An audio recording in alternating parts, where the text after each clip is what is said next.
Hello and welcome to another Fantasy Premier League video. My name is Steve, and if you still have your wildcard in your pocket, or if you don't have a wildcard remaining but are interested in what managers who do have their wildcards are likely to do, then this video is for you. Now, we won't be going into wildcard drafts specifically in this video, as it is much too early to do that for a future wildcard in either game week 19 or 20. But this video is going to be focusing on the meta-analysis around when the best game week is to pull the trigger and the reasoning as to why. So if you're not aware, game week 20 is the last game week you can wildcard if you still have your first wildcard remaining. In game week 21, it resets. Everyone gets given the new wildcard for the second half of the season, and that first wildcard would have obviously perished. But before we get started, if you're not already a subscriber to the channel, consider subscribing. It really helps the channel out. And if you enjoy the following content, make sure to give it a thumbs up. Right, so the key decision point around which game week to wildcard, for me at least, revolves around two key players, and that is Salah and Son. So if you aren't already aware, Salah is off to AFCON and Son is off to the Asia Cup after game week 20. So in game week 21, neither of these players will be available for their Premier League teams.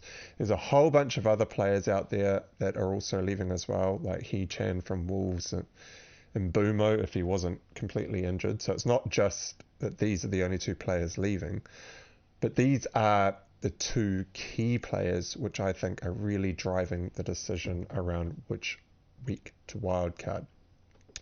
Now, both of these players play for very strong teams in their respective competitions, and so there is a very strong chance that they could both make it right the way through to the finals. Now, if they do make it all the way to the finals, you'll see on screen underneath me are the key dates around AFCON and Asia Cup, match days, round of 16, quarterfinals, semi-finals, etc. So if you're interested, you can just read that below. But if both of these players do make it all the way to the finals, they will miss game weeks 21, 22, 23, and 24 for sure. And they should be back in game week 25, assuming that they don't get awarded some additional time off from their clubs as a result of, say, winning the competition. Now, for instance, McAllister was granted extra time off after winning the World Cup last year. And so if this is the case, there is, I suppose, a slight possibility that maybe Salah or Son was granted game week 25 as, say, a week of rest after their, I don't know, partying for winning either AFCON or the Asia Cup. But let's just assume that it's game weeks 21 to 24 if they make it all the way to the finals. Now, I think that these two players are way too expensive to leave sitting on your bench through this period. And I suspect that the majority of owners will sell both Salah and Son, meaning that their prices will likely drop across this period. So therefore, if you do happen to sell these players, you will probably be able to buy them back at a comparable price to your sale price when they come back to the Premier League. Now, this is a gamble though. Many managers might just decide to hold one or even both of these players through this period, meaning that their prices may not drop as far. So the sale price in FPL goes down as managers sell specific players.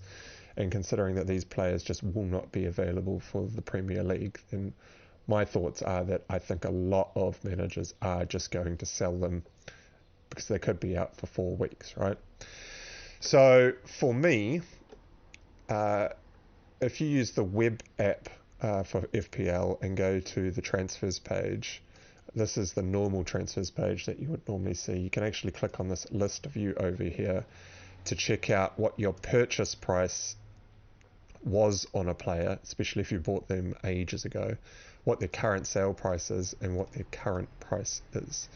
So for me, I bought Salah at 12.5 million. I started the season with him and haven't sold him yet. He's been on my team the whole time. His current price is 13.2 million, so he's actually gone up by 0.7 million from the point at which I bought him, and I currently have a sale price of 12.8 million. Now this means that across the period, when I sell him in game week 21, I am hoping that by the time he gets back from AFCON, his current price will have dropped from 13.2 million all the way down to roughly 12.8 million. So that would be a 0.4 million drop across that period. And if he drops down to 12.8 million, then I can just pick him up for exactly the same price as that I will sell him for. So if I sell him right now, he's 12.8 million, even though he's listed as 13.2, and then in say 4 weeks time after he comes back from AFCON, I'm hoping that I can buy him back for close to 12.8 million. Now if he drops even further and comes down to say 12.7 million, I'll actually be able to pick up Salah for a cheaper price than what I sold him. Now similarly, Son hasn't risen as much as what Salah has, so I've gained 0.7 million on Salah so far. I bought Son very early on for 9.1 million. He's currently listed at 9.6 million and his sale price is 9.3 million. So on the Son front, he actually only has to drop by 0.3 million across the Asia Cup period for me to be able to buy him back for a similar price to what I will sell him for in game week 21. So basically what I'm saying is hopefully enough managers sell Salah and Son so that their prices drop to a very similar level to what I sell them for. Now, I'm not entirely sure how this will go, because if either player gets knocked out in the group stages of their various competitions, they will actually only miss 1 week of FPL. So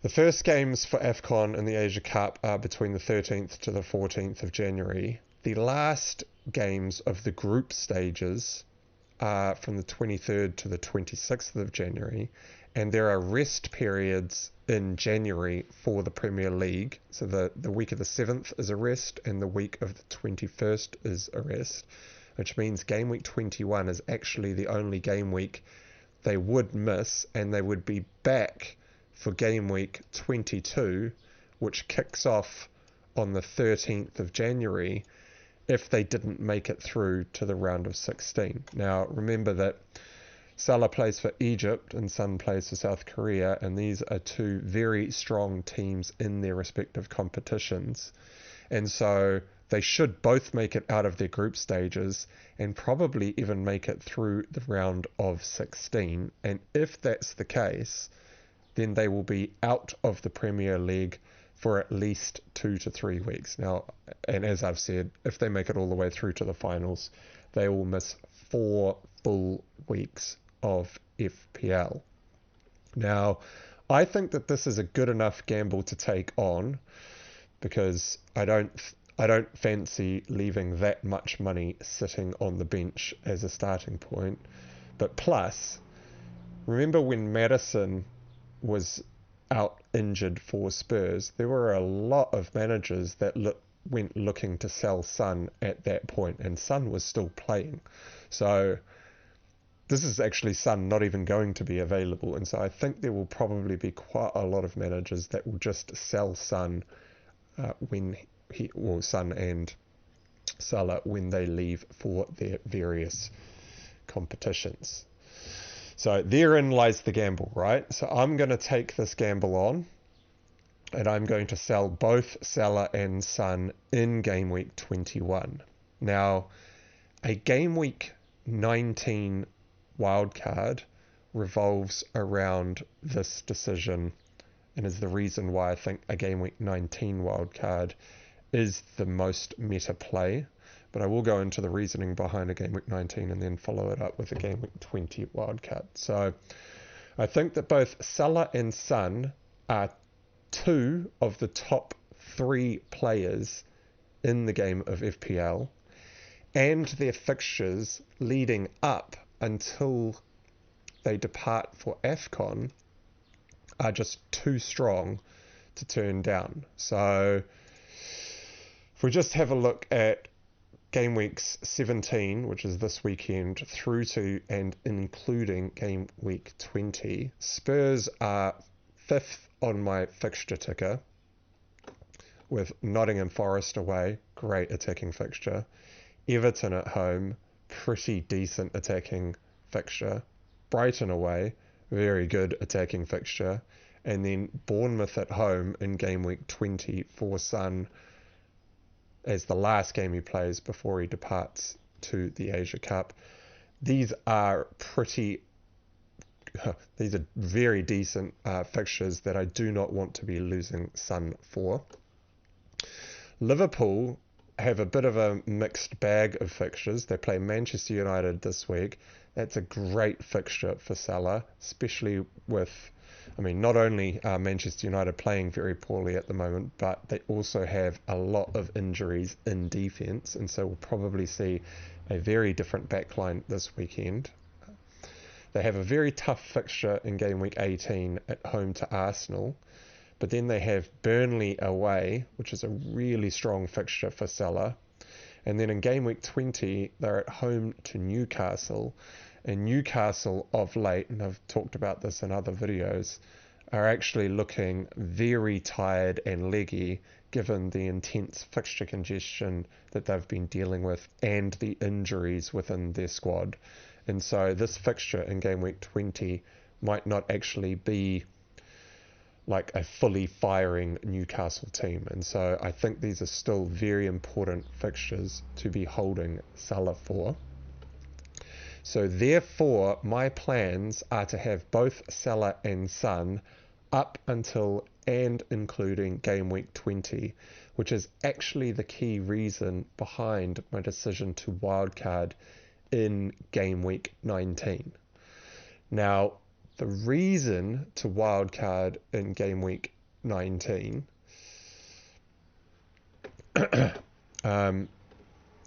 the reason to wildcard in game week 19 is pretty simple. So you wildcard in game week 19 holding Salah and Son.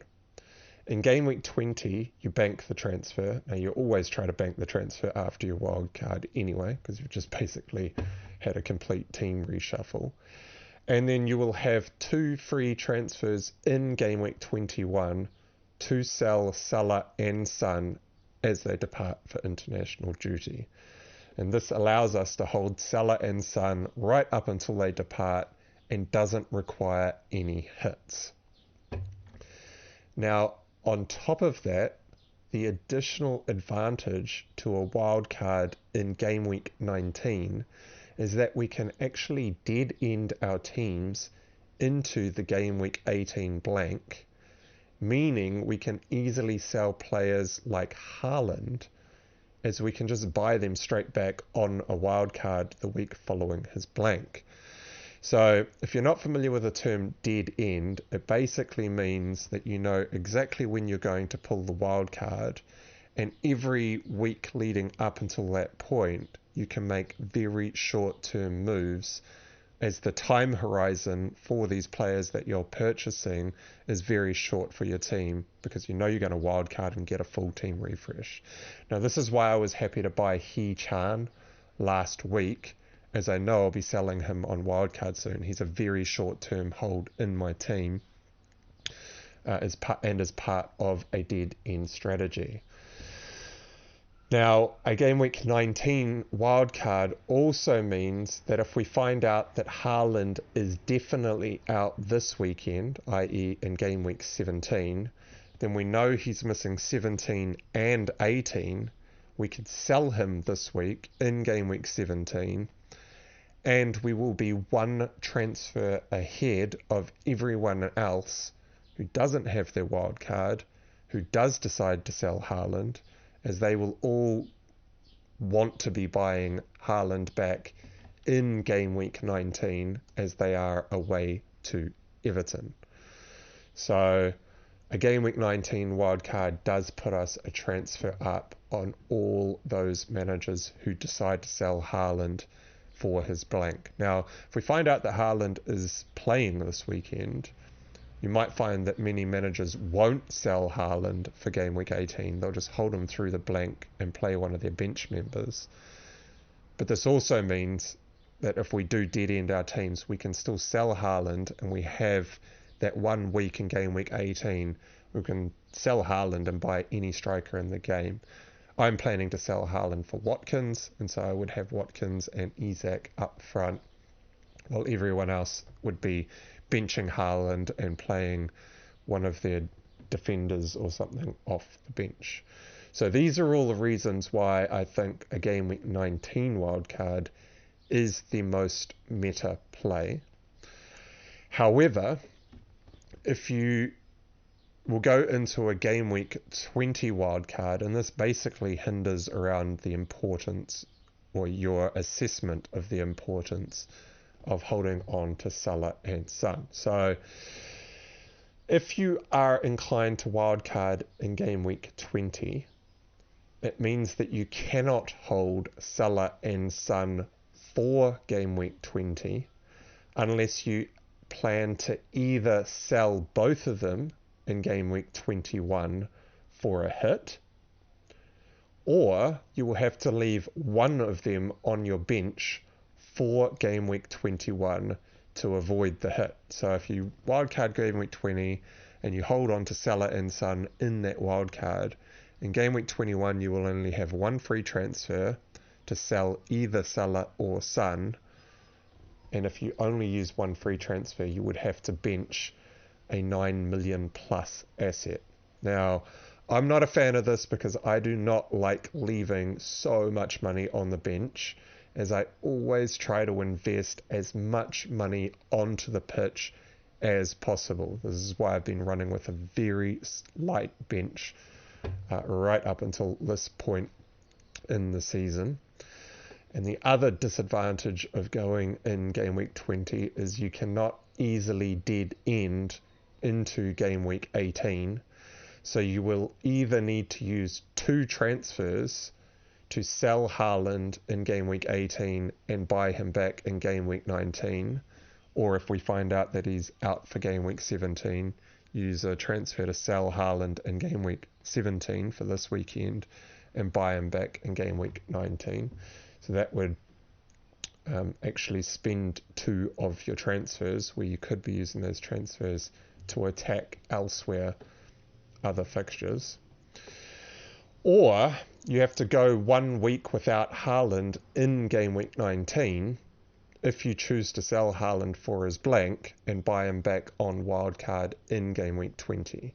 Now that means that you would be missing this Everton away fixture in game week 19.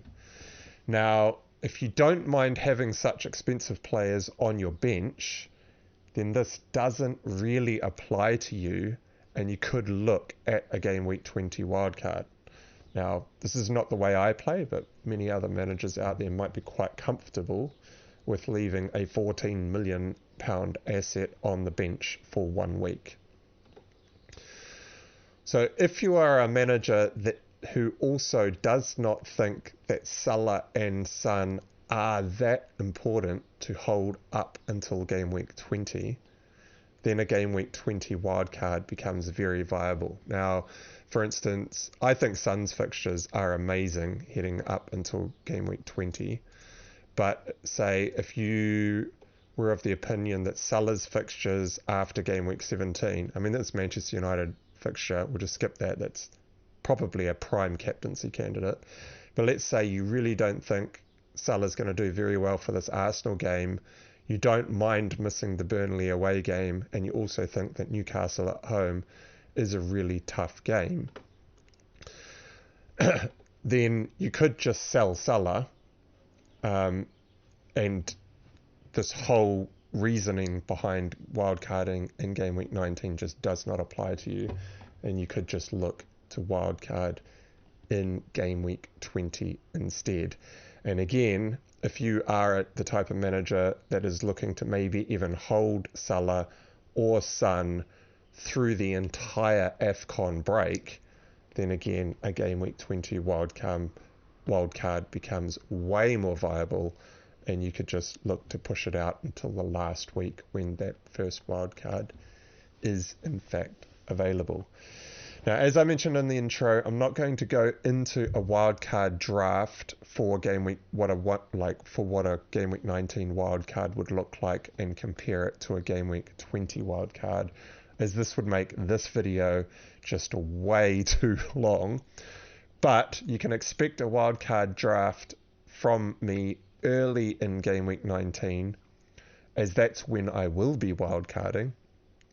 And I'll, at that point, discuss the differences that I can see between my wildcard in game week 19 and what a game week 20 wildcard would probably look like. And you can expect to see that in a future video.